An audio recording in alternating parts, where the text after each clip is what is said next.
Merci, chers compatriotes sénégalais. J'ai décidé de vous faire cette vidéo pour, à ma manière, participer à éclairer le débat politique qui se passe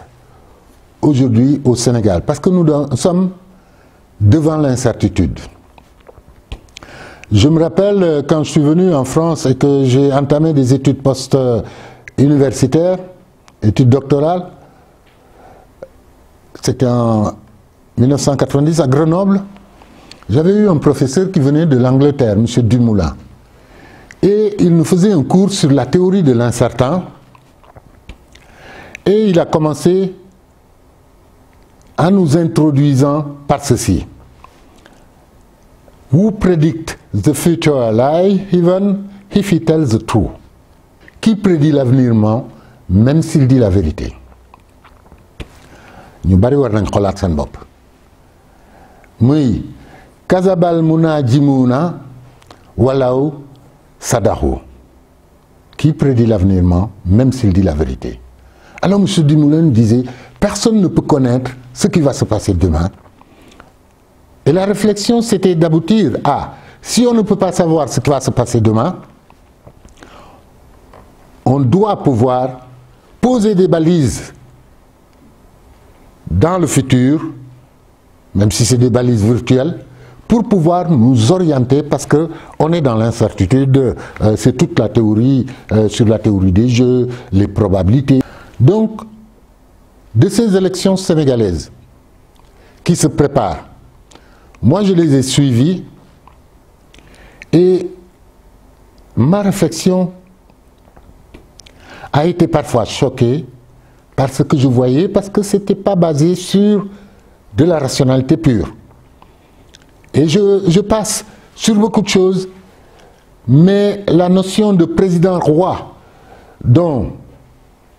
je vais vous parler, qui a commencé avec la crise politique et constitutionnelle du Sénégal en 1962, la crise entre Mamadou Dia et Senghor, qui a fait que le régime bicéphalique qu'on avait, un régime parlementaire avec un président, s'est cassé et en 63, mois de mars je crois, on s'est retrouvé avec un président tout puissant. Et je pense qu'aujourd'hui, ce que les Sénégalais doivent faire, ce n'est pas s'acharner comme ils le font depuis un certain temps à défaire des présidents. On s'est débarrassé d'Abdou Diouf après un certain temps, on s'est débarrassé en 2012 de Abdoulaye Wade, le président Abdoulaye Wade, et en 2019, beaucoup se positionnent pour vouloir se débarrasser de l'actuel président. Donc, bref, on a tendance à être dans une situation où on n'élit plus un président,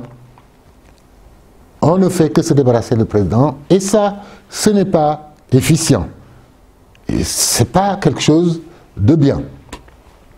Parce que la bonne gouvernance, la bonne démocratie demanderait à ce que nos actions soient le plus rationnelles possible. Je vais tout à l'heure définir quelques concepts comme le système, la stratégie, qui vont nous permettre de mieux naviguer dans ce flou qui est en face de nous, parce qu'aujourd'hui on est dans un monde où souvent des gens qui n'ont pas la compétence d'analyser certaines choses, parce qu'ils n'ont pas les concepts. C'est pourquoi Pierre Bourdieu, un autre des très grands sociologues français, a écrit ce que parler veut dire. Te Olof Njaay nee na buñ la joxee kàddu da ngay yërëm ñi lay déglu. Ñu bari dañuy wax parce que wax dafa am fuñ koy teg. Di nga dégg sax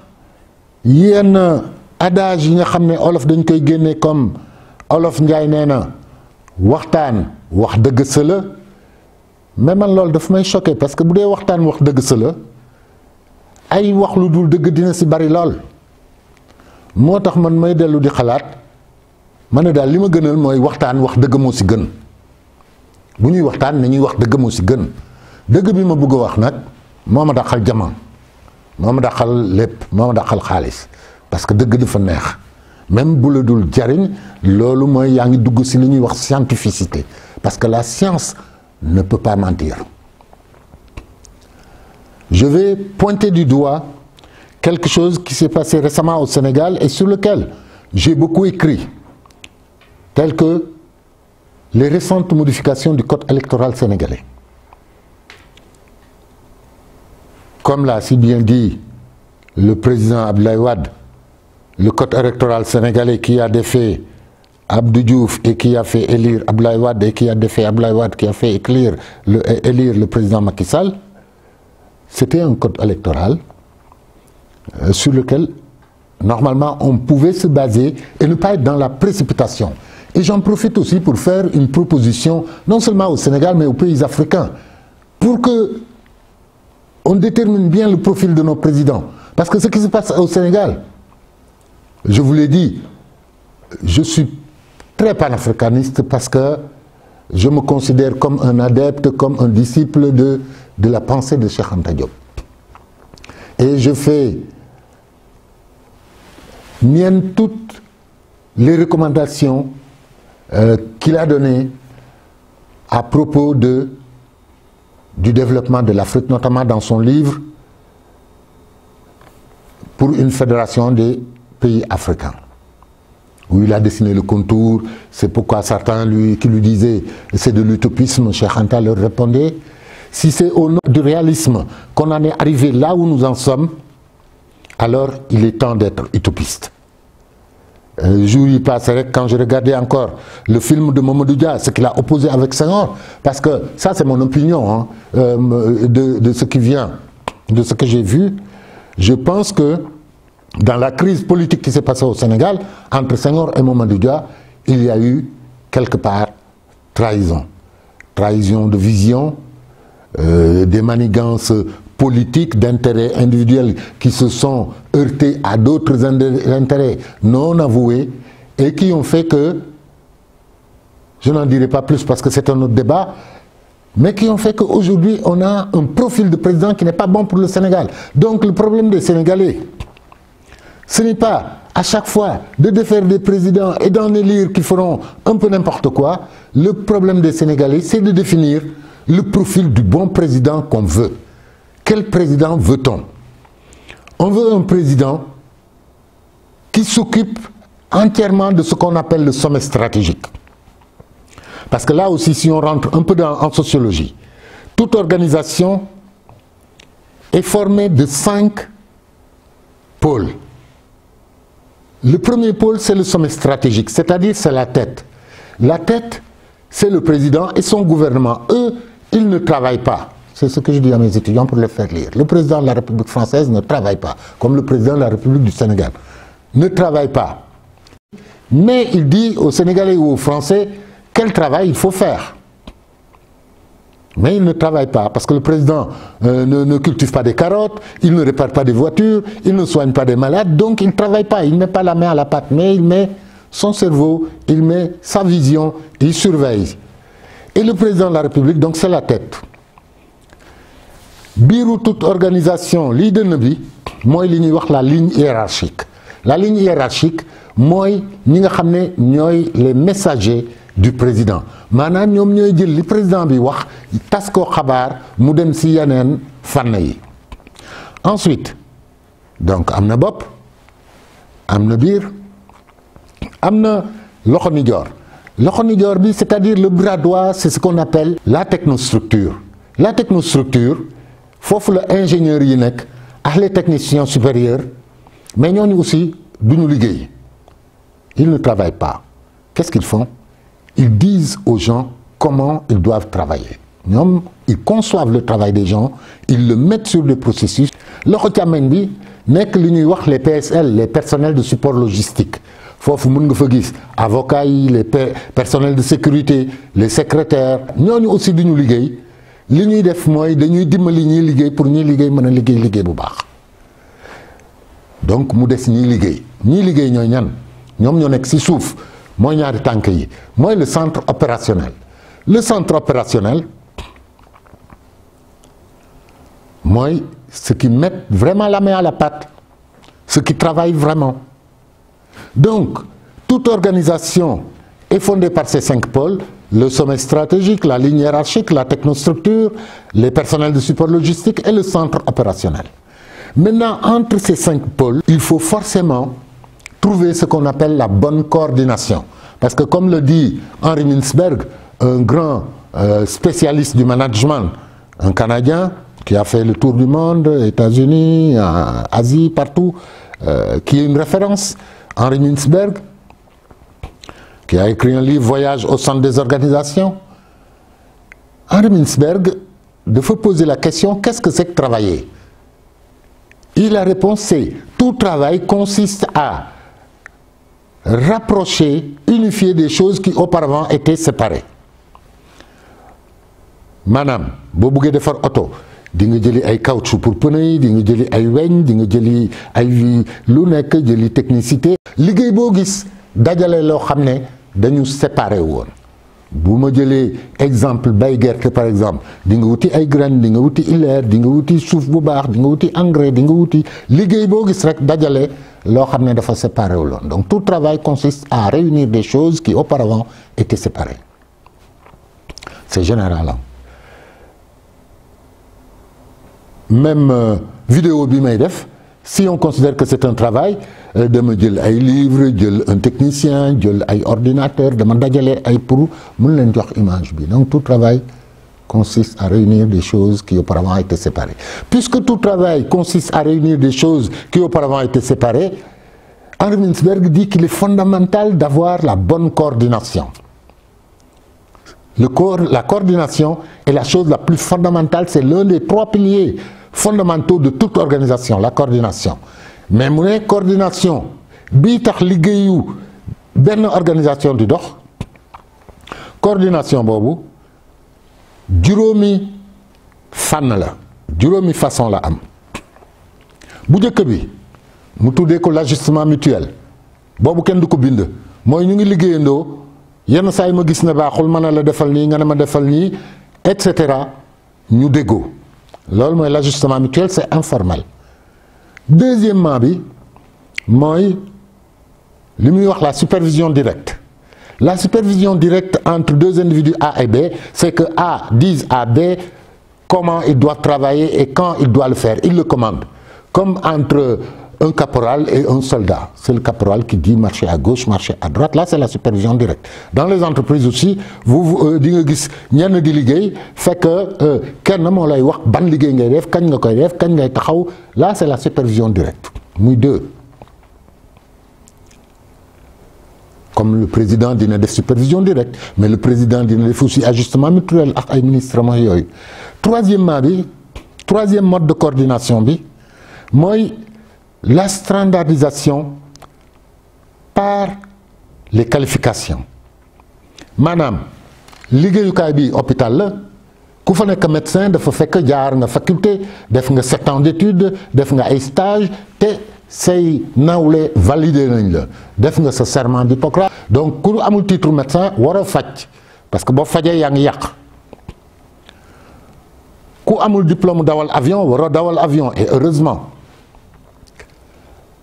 Ku jàngul ay techniques de défense militaire comme les commandos et autres, boo défendre dëkk bi aussi défense bi du baax trop.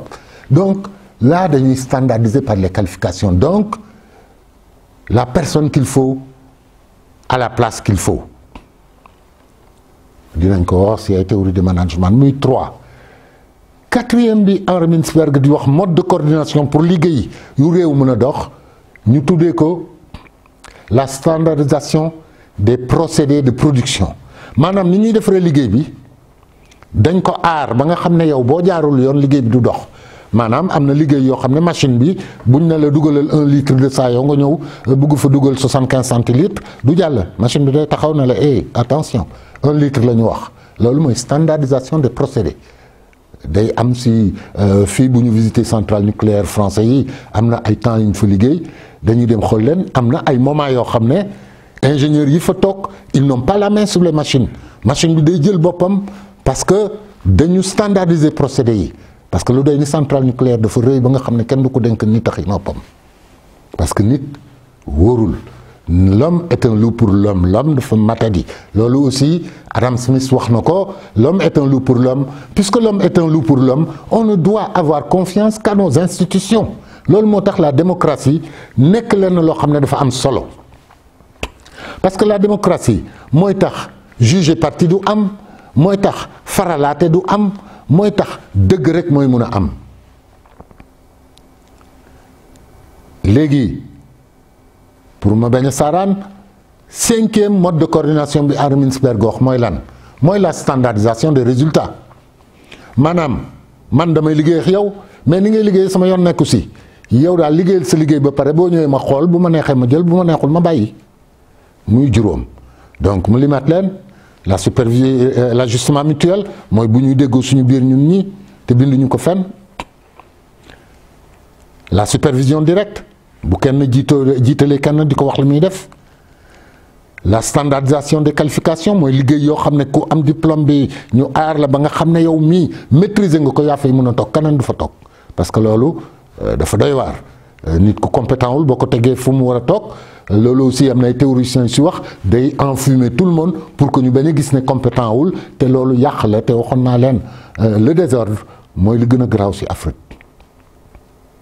dañu bari désordre trop. 4e bi mooy la standardisation des procédés mooy ñu aar yoon bi liggéey bi war a jaar ba nga xam ne ku si jaarul da koy wane day am ay signaux yoo xam ne day takk ñu gis ne kii jaarul yoon ñu arrêté ko. bi si topp 5e bi juróomeel bi mooy le mode de coordination par la standardisation des résultats maanaam liggéeyal nu la neex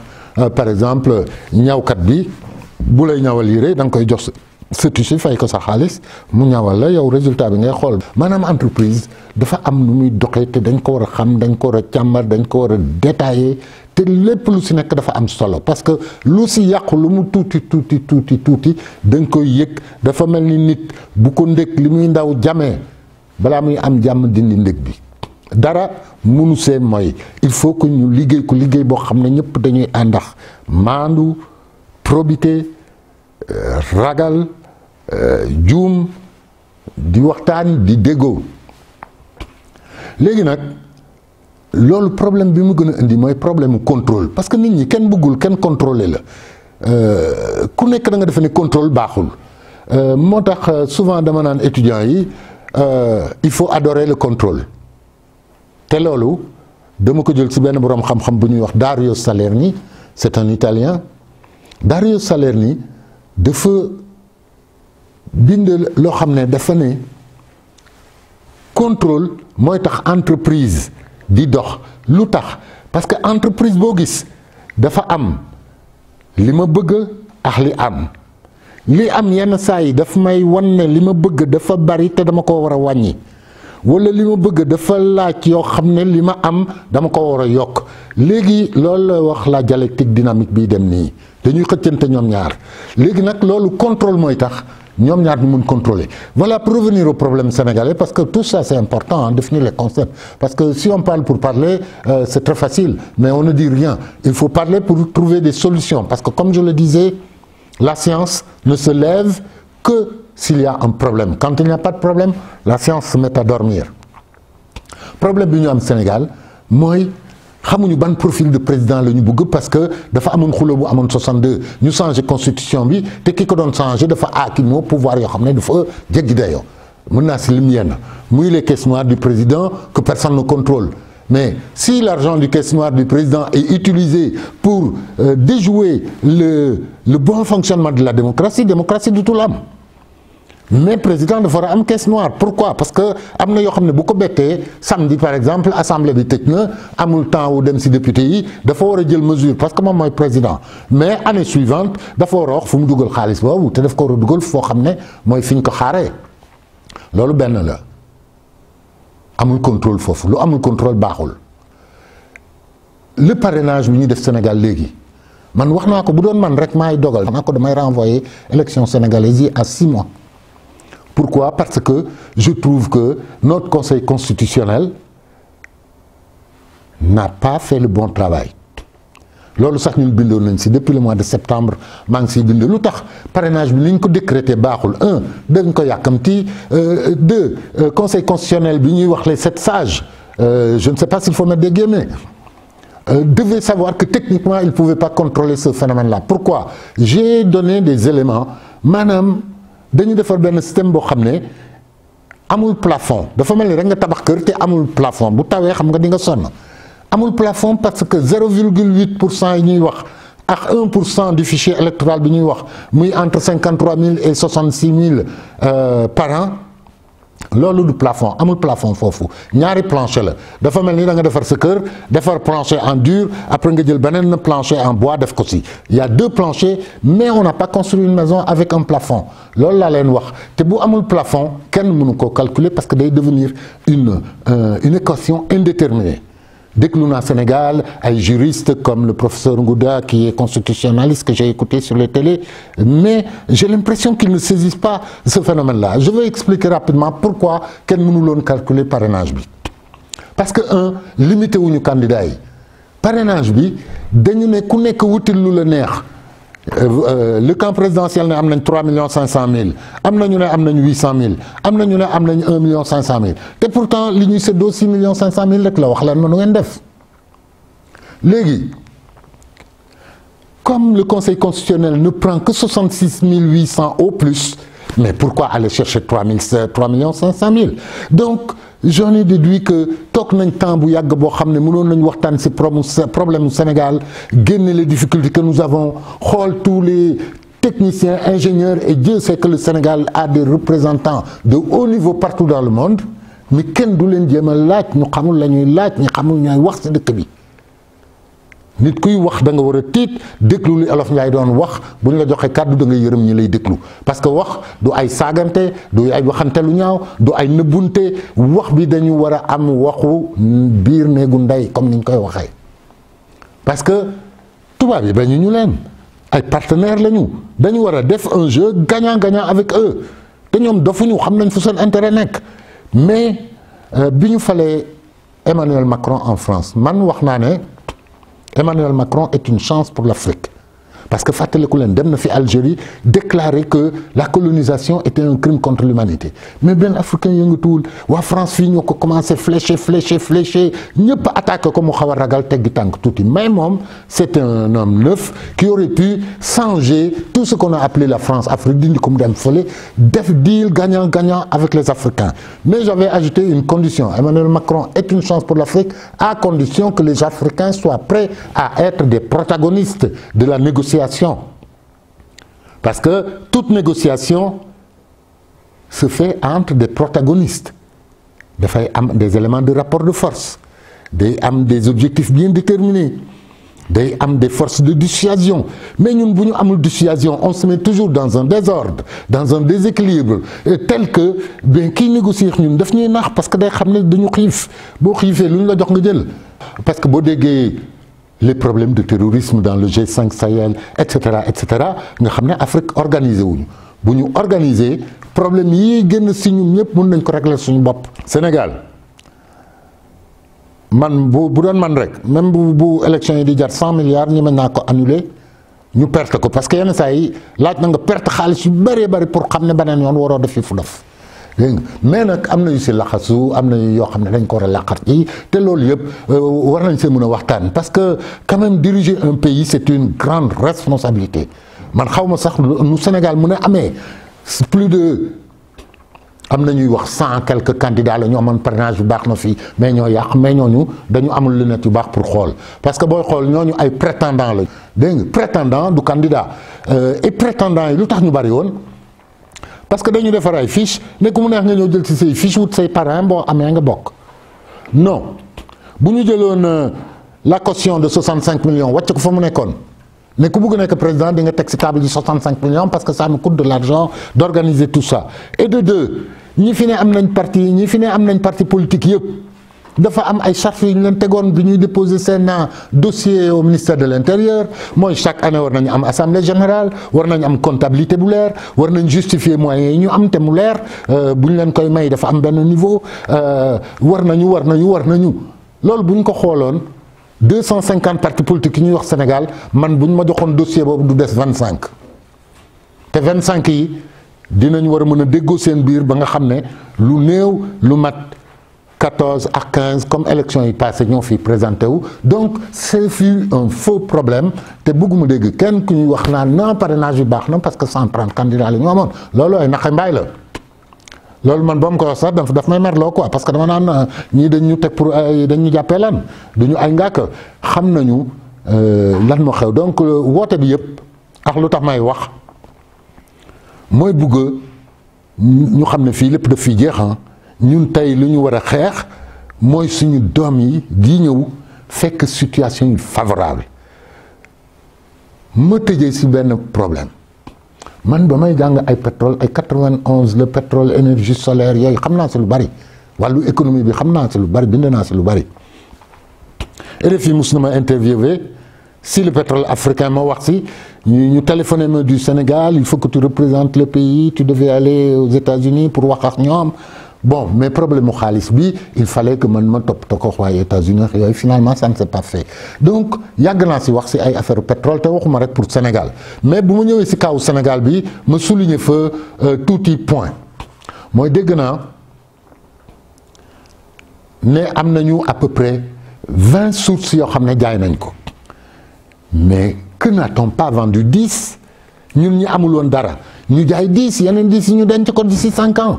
di gën a xarañ di gën a changer comme ni ko ñenn ñi waxee suñu code pétrolier gën a voilà gën a suur quoi gën ko monnaie lu bari je ne sais pas pourquoi ñu gaawantu di jaay affaire yoo xam ne da nga koy jaay pour 45 ans je ne suis pas d'accord mënoon nañ ko gën négocier j'ai peur et puis il y a pas de transparence pour que nous les chercheurs on puisse aller chercher alerter gisuñu dara boo xoolee da ngay gis ay part fii booy chercher il faut que ñu jox la li ngay chercher yëpp domaine boobu am na beneen point aussi bu ma bëgg a critiquer dégg ko ci président bi le président Macky Sall actuel nee na xaalisu pétrole bi da koy xaaj ñett benn bi da koy dugal sur les investissements du pays deuxième bi da koy dugal sur les apports à son gouvernement pour muy mën a def ses actions c'est bien mu ne troisième bi dama koy def sur un fonds souverain di ko denc loolu moo jaaduwul lu tax jaaduwul boobu ñuy denc ci fonds souverain parce que ñun Sénégal fi mu nekk dañu ndóol boo xam ne lu ñu am dañ koo war a lekk d'ici 10 ans ñu door a xalaat ay fonds souverain ndax école yi baaxul ni mu war a baaxee te ñu ngi tardé bu mag hôpitaux yi baaxul nit ñaa ngi dee war ñu dee yàllaay dogal dee mais yenn saa yi nit a koy dogal si ay mbiram parce que yàlla jox nañu libre arbitre ak libre choix booy demee si yenn dëkk yi rek nga gis ne waaye da nga fiy gis nit koo xam ne war nañ ko dialyser il y a des technologies énormes qui sont développées mais ñun amuñu moyens yi wax nañ fi ay machines radiothérapie yooyu bon loolu fu ma ko teg si ban théorie laa ko teg sur la propension marginale à consommer développée au XXe siècle par John Maynard Keynes. John Maynard Keynes, c'était le ministre anglais de l'économie 1911, etc. Il a représenté les Anglais à la bourse aux États-Unis. Donc sur les 4 paradigmes qui existent en économie, le libéralisme économique d'Adam Smith 1776. En plus, bu may wax ci Adam Smith 1776, tant il a découvrir ne Sénégal am na góor gu ñuy wax Thierno Souleymane Baal qui a mené la révolution Torodo au Fouta. Dindi la dîme que les Maures posaient sur les Peuls et Souleymane Baal dinaa def dossier ici sur ma chaîne YouTube qui s'appelle Afrique Essor TV a posé des préceptes, des règles de transparence, de bonne gestion que nous on devait appliquer maintenant. Par exemple, l'almamia du nekk héréditaire. Si quelqu'un est chef et qu'il s'est enrichi pendant qu'il était chef, on va le destituer et le bannir même. ay yooyu yëpp dañ si war a jàngat donc man à chaque fois que may dem di jàngale ay doomu tubaab yi maa ngi leen di commencer 1776 avec Adam Smith ndekk na ñun amoon nañ góor goo xam ne li mu doon xalaat bu rawul li Adam Smith di wax tolloo nañu niveau donc dañu war a bàyyi xel aussi si li suñu maam yi defaroon parce que ñun Afrique et Cheikh Anta Diop dina ko wax ñun dañu sanc monde bi si ñun la commencé Cheikh Anta nee na wutuma l'antériorité de la civilisation nègre sur toutes les autres civilisations. Les Grecs et les Latins muy ñoom Pythagore ñoom Thalès ñi ñuy wax ne ñoo inventé géométrie bés bu ñu amee temps dinañ si wax parce que les documents existent. Inventé wuñu dara le théorème de Pythagore parce que ñi defar les pyramides d'Égypte ñooñu dañu maîtriser woon yooyu yëpp te Afrique la, Égypte est en Afrique. Maintenant nous on a eu l'esclavage des Occidentaux, l'esclavage des Arabes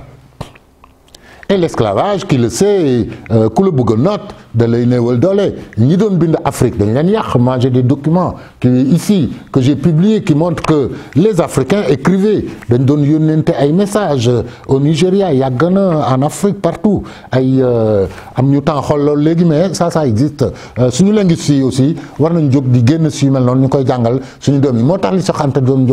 wax dañu war a am suñu langue et puis dañu war a am benn indépendance au niveau de l'éducation boo xam ne on n'est pas forcément dépendant d'un autre système éducatif parce que jàng lenn rek lay jariñ nga am xam-xam di xalaat pour régler ce problème. Parce que sànq wax naa leen ne Gaston Bachelard nee na la science ne se lève que pour régler des problèmes. S'il n'y a pas de problème il ne peut pas y avoir de science. loolu war nañ ko dégg bu baax ñun li ñuy jàng dafa war nekk jàng boo xam ne daf ñuy permettre ñu régler suñu problème yi ñuy am yan problème la ñu am na les problèmes de base muy lekk bu suur parce que boo lekkul doo ko fekkeeti dégg nga boo fajoo nga feebar ngay jàng pour yokk sa xam-xam ak loo xam ne da lay aar defar kër di solu yëre ak yooyu base yooyu buñ ko amee li si des moom mën nañ ko seet ay tëgg musique invité ay Youssou Ndour ay Wally Seck ak yooyu yëpp yooyu si luxe bi la nekk quoi mais les besoins fondamentaux de base dañ ko war a assurer pour tout le monde warul nekk lu privé. Pourquoi? Parce que le génie peut-être sénégalais il est parmi les gamins là talibés qui sont dans les rues bu ñu ko négligé teguñu ko dans des bonnes conditions kan moo ñàkk Sénégal moo ñàkk. Pour conclure damay bëgg a wax ne méthode de la boussole socio-productive bi ma leen doon wax dinaa defar document yi étudiants yi ma yor fii par exemple ñoom dañ siy liggéey lu bari depuis 10 ans je le fais travailler avec des étudiants parce que c'est sorti en 2009 là par exemple étudiants yi. Comment serons-nous capables de nourrir 11,2 milliards d'humains prévus en 2100? Parce que FIER 2100, nous sommes en 2019. Dans 81 ans, comment allons-nous nourrir le monde? Et ñoom dañuy jël li ma leen di jàngal la ñuy utiliser di defar ay tableaux yoo xam ne moo leen di permettre ñu mën a jéem a réfléchir sur domaine boobu lépp dañ koy def ci ay tableaux nii. ñii ñu ngi étudier les plastiques dans les océans parce que léegi géej gi dañ siy dugal ay plastiques yoo xam ne jën yi dañuy lekk plastique yi te plastique yi suñu biir la ñuy mujjee après ñun ñu feebar duñ ko fekkee moo tax nit dafa war a ñoom ñëpp dañuy dugal les tableaux de la boussole socio-productive gis ba xam doog a jëf bu ma xoolee ba gis bu ma gisee ba xam su ma xamee ma soog a jëf ñii le marketing moderne problématique. Les dérives du marketing moderne ne sont-elles pas source de tension? C'est vrai parce que marketing bi gars yi dañuy yor seen télé di wax lu leen neex mais du marketing commercial. Si sujet l'eau une source essentielle mais rare dans le monde le problème de l'eau naka lañ koy répartir parce que ku amul ndox doo dund ñii ñu ngi jàng si quelles sont les différentes causes et enjeux liés à la montée du pouvoir. À la montée au pouvoir des partis politiques extrêmes parce que Europe de plus en plus ay partis politiques dañ fi am doole partis politiques yi nga xam ne bëgguñu gis étranger mais des fois ils ont raison parce que benn dëkk même sénégalais yi bëgguñu un jour benn dëkk envahir leen à plus d'un certain pourcentage dëkk bu nekk dafa am pourcentage boo mën a accepter parce que les migrations ont toujours eu lieu ils ont enrichi le monde mais loo gis dafa am li ñuy wax ligne rouge bu ko passé rek nekk pathologique donc pourquoi africains yi di dugg ci ay bateau di dee ci géej gi pour ñëw Europe alors que Europe am na yeneen problème yu gën a grave yu nekk Afrique moo tax sax extrémistes de droite yi en Italie en ce moment attaqué nañu France bu baax naan français yi bu ngeen bàyyee africains yi ak seen dëkk africains yi dinañ ñu bàyyi ak suñu Europe bon 10% à 15% yi war a voyager ñuy voyager ñeneen ñi di tedd seen dëkk noonu la ñu war a sciencer dëkk bi mais loolu aussi fulla ak fayda moo koy jox sénégalais yax africains yi il faut que ce qu'on produit chez nous di ñu jariñ d'abord si suñu si kenn mais daf ñuy jariñ ñii ñu ngi étudier de quelle manière se manifeste la corruption dans le sport, quels sont les moyens de la combattre. ñii ñu ngi étudier le Brexit mooy ni Angleterre génnee communauté européenne, l'impact immédiat et à venir du Brexit est-il de nature à déstabiliser la construction européenne. ñoom tamit boussole bi ma leen jàngal parce que la contrainte mooy ñoom ñëpp les sujets là dañ leen di choisir mais ils le font avec la méthodologie que je leur ai apprise et qui est dans ce livre là, Management socio-productif, les règles, les faits et la dialectique dynamique des systèmes d'organisation. Bon, pour finir li ñu waxoon ñun 2002 lañ doon wax lii passeport commun am na, lever l'intangibilité des frontières mu ngi am parce que léegi dëkk yi di nga dem ak dem mais loolu yëpp dañ ko teg ci yoon aussi doon na rek da ngay ubbi frontières yi amul contrôle parce que di nga gis ay gilaawaal yu bari parce que dafa war a ànd ak contrôle dafa war a ànd ak contrôle parce que nit mën na def lu bon fii daw dem baneen dëkk ñëw def fa lu bon daw baneen loolu taxul ñuy wax lever l'intangibilité des frontières loolu yëpp dafa am lu ñuy wax les préalables dafa am lu ko jiitu loo gis dafa am lu ko jiitu waaw dafa am lu ko lal ni ñu koy waxee ci olof donc il faut que ñu waxtaan ci objectivité ak scientificité. Bon, là j'arrête les vidéos ici tey grande introduction la woon mais beneen yoon bu ma dellusee dinaa teg par thème discuter par thème bañ a nekk dans toutes les analyses comme ça mais c'est normal d'introduire d'abord la complexité de la chose dont on discute pour ensuite faire accepter à tout le monde l'idée que xam li ngay wax lu baax la réfléchir si donc bu ma xoolee ba gis bu ma gisee ba xam su ma xamee ma soog a jëf wasalaam